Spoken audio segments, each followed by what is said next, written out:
Assalamualaikum warahmatullahi wabarakatuh. Teman-teman, hari ini kita akan membahas tentang material yang sudah diberikan di hari Rabu dan hari Kamis. Itu membahas yang hari Rabu tentang verbal sentence. Dalam bahasa Inggris, verbal sentence itu merupakan sebuah kalimat yang predikatnya adalah kata kerja. Jadi kita tidak diperkenankan memakai to be ya. Jadi ini kebalikan dari uh, nominal sentence yang sudah kita bahas dari pertemuan sebelumnya, teman-teman ya. Jika nominal sentence itu memakai to be, kalau verbal sentence dalam pembuatan kalimatnya dia tidak memakai to be. Nah, di sini verb itu kata kerja apa aja sih? Kata kerja dalam bahasa Inggris, teman-teman, itu sudah kami berikan kemarin contoh-contohnya.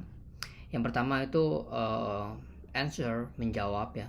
Ask, bertanya. Apologize, meminta maaf. Agree, menyetujui. Admit, mengakui. Buy, membeli. Blame, menyalahkan. Borrow, meminjam. Bring, membawa. Believe, mempercayai atau percaya ya. Ini sekaligus kemarin hafalan untuk di hari Kamisnya ya, teman-teman ya. Selanjutnya, gimana sih cara pembuatan kalimatnya? Pembuatan kalimatnya kemarin kita sudah ngasih rumusnya, yaitu adalah subject plus verb one ya. Contohnya seperti I go to school, saya pergi ke sekolah. They wait me in the market, mereka menunggu saya di pasar. You bring a book to my house, kamu membawa sebuah buku ke rumah saya. Nah, ini contoh-contoh dari pembuatan kalimat verbal sentence. Jadi di sini tidak ada to be, teman-teman ya. Mereka langsung seperti I go gitu ya. They wait ya. Soalnya mereka ini go, wait, bring dia termasuk dalam kata kerja ya. Kata kerja. Jadi salah satu ciri-ciri kata kerja itu dominannya itu adalah melakukan sesuatu, teman-teman ya, action ya. Nah, setelah kita ketahui tentang cara pembuatan kalimat verbal, di sini ada catatan, teman-teman ya. Apabila subjek dari kata kerja itu adalah orang ketiga tunggal itu dalam bahasa Inggris dikenal dengan she, he, it ya. Maka kita menambahkan s, es atau ies ya pada kata kerja. Contohnya kalau semuanya kita dimulai dari penggunaan is dulu ya. Kita menambahkan is ini pada kata kerja jika berakhiran sh, ch, ss, x dan o, teman-teman ya. Kalau semuanya kita menemukan kata kerja yang dia itu berakhiran dengan kelima ini, teman-teman, maka harus ditambahkan penggunaan is ya, penggunaan s atau ya dalam bahasa Indonesianya ya. Contohnya seperti sh itu contohnya wash gitu ya, jadinya washes ya. Ch jadi watch, jadinya watches ya. SS akhiran SS belakangnya nih pass seperti passes ya. X fix jadinya fixes. Go jadinya goes gitu ya. Barisan ini ingat-ingat teman-temannya, ini yang kelima ini harus dipakaikan harus ditambah dengan is ya atau es dalam bahasa Indonesianya. Contohnya seperti apa? Contohnya seperti number one, Theo washes his car today ya. Theo mencuci mobilnya hari ini. Number one, my mom kisses my little sister's forehead gitu ya. Ibu saya mencium kening adik saya. Yang ketiga, he catches a small bird gitu ya. Dia menangkap seekor burung kecil. She does her homework well. Dia mengerjakan PR-nya dengan baik. Nah, ini semuanya sudah ditambah dengan is, teman-teman ya, di belakang-belakangnya. Dan ingat-ingat kata kerja apa saja yang harus ditambah ya untuk ss. Nah, di sini do ditambah is juga ya. Kalau semuanya dia itu subjeknya bukan she seperti I, tetap aja dia I do my homework well gitu ya. Berlaku juga seperti yang lainnya di luar orang ketiga tunggal he, she, it. Contohnya itu seperti they mungkin ya. A you, a we itu sama ya teman-teman. Dia pakai do ya, bukan does ya. Bukan does. Nah, selanjutnya teman-teman, setelah kita mengetahui ya tentang penambahan is, selanjutnya ada penggunaan s yang kebanyakan dari kata kerja itu ditambah dengan s, teman-teman ya, bila bertemu dengan orang ketiga tunggal yaitu he, she, it. Contohnya bring jadinya brings, speak jadinya speaks, tell jadinya tells. Contoh kalimatnya seperti he kicks the ball hard gitu ya, dia menendang bola dengan keras. She works in Singapore ya, dia perempuan bekerja di Singapura. Fatima buys a banana in the market ya, Fatima membeli sebuah pisang di pasar. Jadi kebanyakan teman-teman kalimat yang penambahan s itu kebanyakan dia itu dominan ya di kata kerja ya. Ini berlaku hanya untuk orang ketiga tunggal she, he, it, teman-teman. Terus yang selanjutnya ada penggunaan IES. Jika verb yang berakhiran dengan Y atau Y ya, dan mempunyai huruf sebelumnya konsonan, huruf konsonan itu di luar huruf vokal teman-teman ya, di luar huruf vokal. Kalau huruf vokal kan A, I, O, E, O. Kalau huruf konsonan tuh di luar itu. Contohnya B ya, C, D, E, F, G, H, I, J, K dan lain-lain teman-teman ya. Maka hilangkan huruf Y-nya atau Y-nya dan ganti dengan IES ya. Contohnya seperti apa? Contohnya seperti study. Jadi studies. Jadi sini kan akhirannya dia Y ya. Y terus di sebelum Y dia itu ada huruf D. Nah, D ini termasuk konsonan. Jadi dia ditambah dengan IES ya. Studies ya. Cry jadi cries ya. Terus try jadi tries. Fly jadi flies ya. Contohnya seperti a baby cries every night ya. Bayi menangis setiap malam. She applies for a job in my office. Dia melamar pekerjaan di kantor saya. He studies in the library. Dia belajar di perpustakaan. Nah, ini contoh-contohnya teman-teman ya. Di sini ada note lagi teman-teman. Jika verb berakhiran dengan Y atau Y dan mempunyai huruf sebelumnya huruf vokal teman-teman ya, A, I, U, E, O, maka cukup ditambah dengan S ya. Cukup ditambah dengan S. Contohnya seperti play, nih berakhiran dengan Y atau Y, tapi sebelum Y dia itu ada huruf A gitu ya, huruf vokal. Jadi dia cukup ditambah dengan S. Plays gitu ya. Enjoy juga enjoy ya, seperti enjoys jadinya ya. Contohnya David plays football well. David bermain sepak bola dengan baik ya. Nah, itu contoh-contohnya teman-teman. Nah, kemarin sebelum kita ngebahas tema selanjutnya teman-teman, kita juga ngebahas tentang, kalau yang kita bahas itu teman-teman semuanya ya, yang kita bahas barusan itu, ini semuanya itu dikenal dengan kalimat positif guys ya. Kalimat positif dikenal dengan kalimat positif. Nah, ini kalimat positif. Dia itu sama seperti kalimat positif yang ada di nominal sentence, cuma beda aturan ya. Nah, pasti kalau semuanya ada kalimat positif, ada kalimat negatif. Nah, kalimat negatif dalam bahasa Inggris, khususnya dalam verbal. Nah, kemarin kita udah bahas teman-teman, subjek ya, ada subjek. Subjek kita kemarin sudah kenal ya, I, you, they, we, he, she, it teman-teman ya, dalam bahasa Inggris. I, you, they, we, he, she, it ya. Nah, kita pakai kata kerja bantu teman-teman. Di situ ada a do, a plus not, atau does plus not. Jadi kalau semuanya disingkat tuh jadinya don't atau doesn't ya. Done atau doesn't. Jadi teman-teman pasangannya subjek dengan ini itu apa saja. Kalau I, you, they, we itu pasangnya dengan don't. Kalau orang ketiga tunggal he, she, it itu pasangnya dengan doesn't ya teman-teman ya. Kalau kita mau bikin kalimat negatif ini pasti harus diingat teman-teman ya.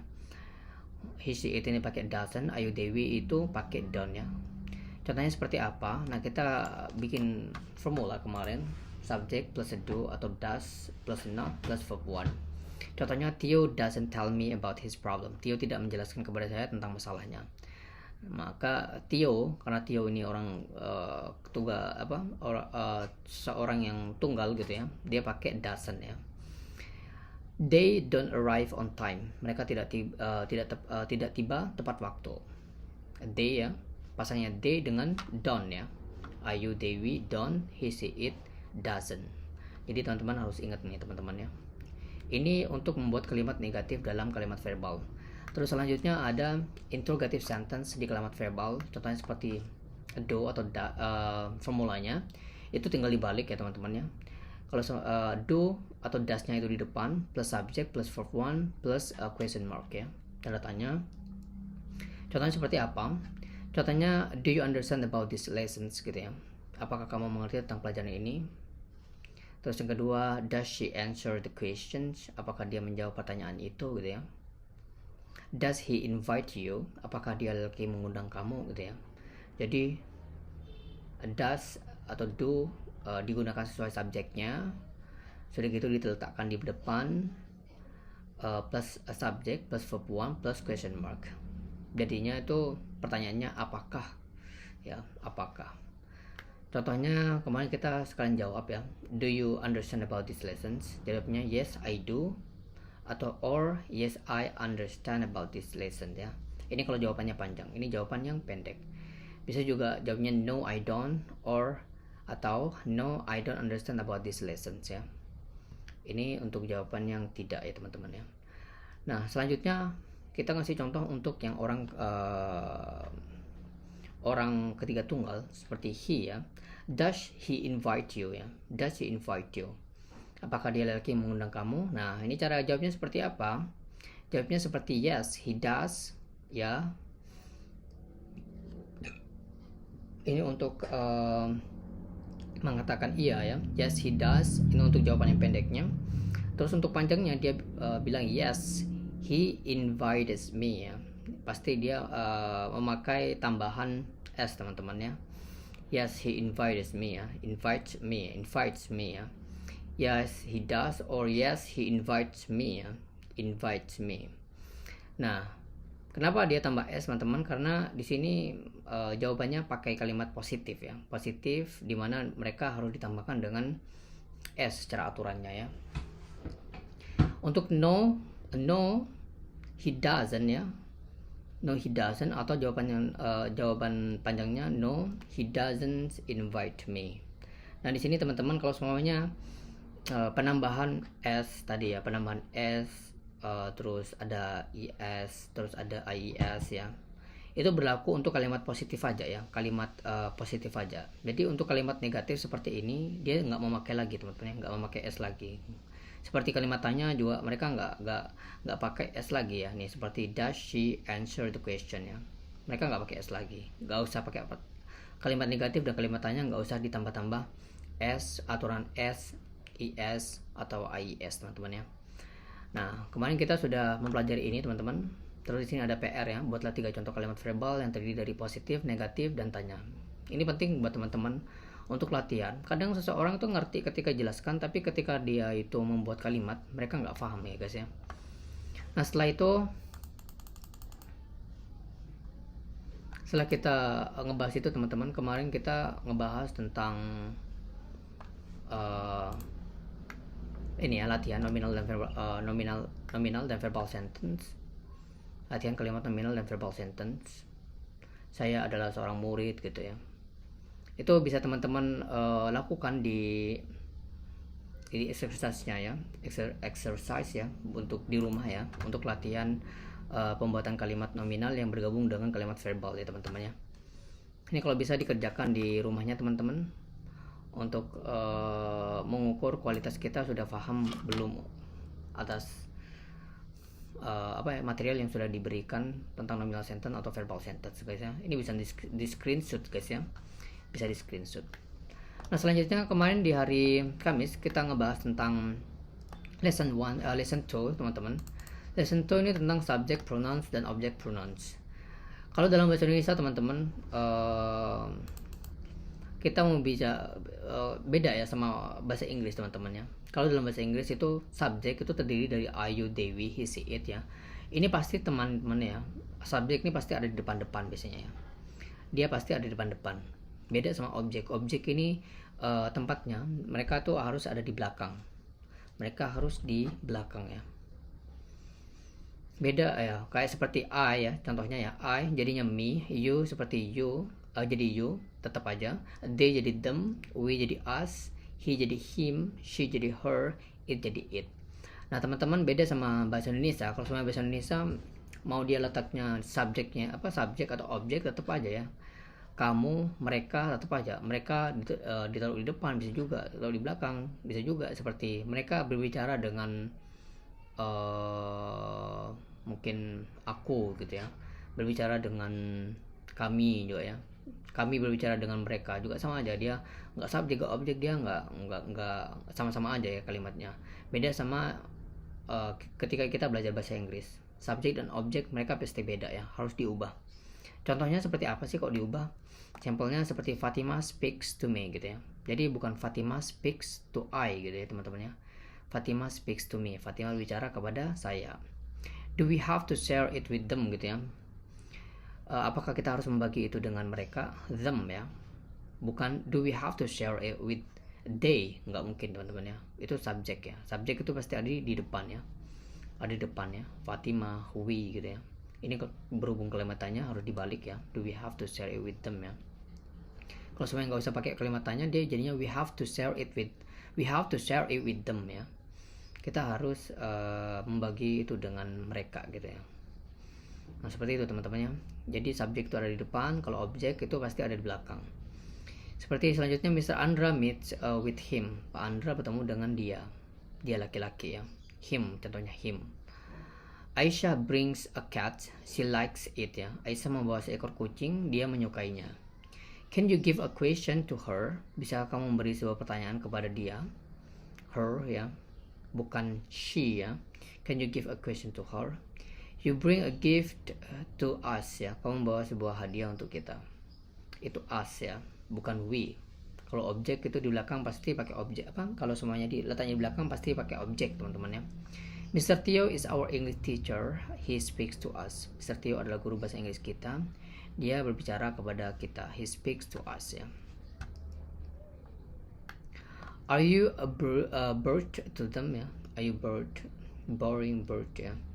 Are you bored to them? Apa kamu bosan ya kepada mereka ya? Kamu bosan kepada mereka. Nah itu sekilas pembahasan tentang subjek dan objek pronouns, subjek dan objek teman-teman ya, pronouns dalam bahasa Inggris teman-teman. Nah kemarin kita ngasih PR untuk dibahas untuk hari ini ya, hari Senin. PR-nya ini harapannya teman-teman itu bisa ngerjakan ya teman-teman ya.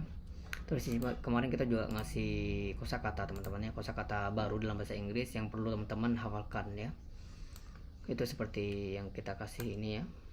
Ada answer, ask, invite, accompany, admit, arrive, act, agree ya. Adjektifnya seperti angry, absence, arrogant, blunt ya, annoying ya, menjengkelkan.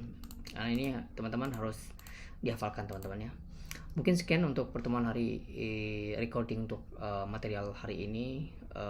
Semoga bermanfaat. Assalamualaikum warahmatullahi wabarakatuh.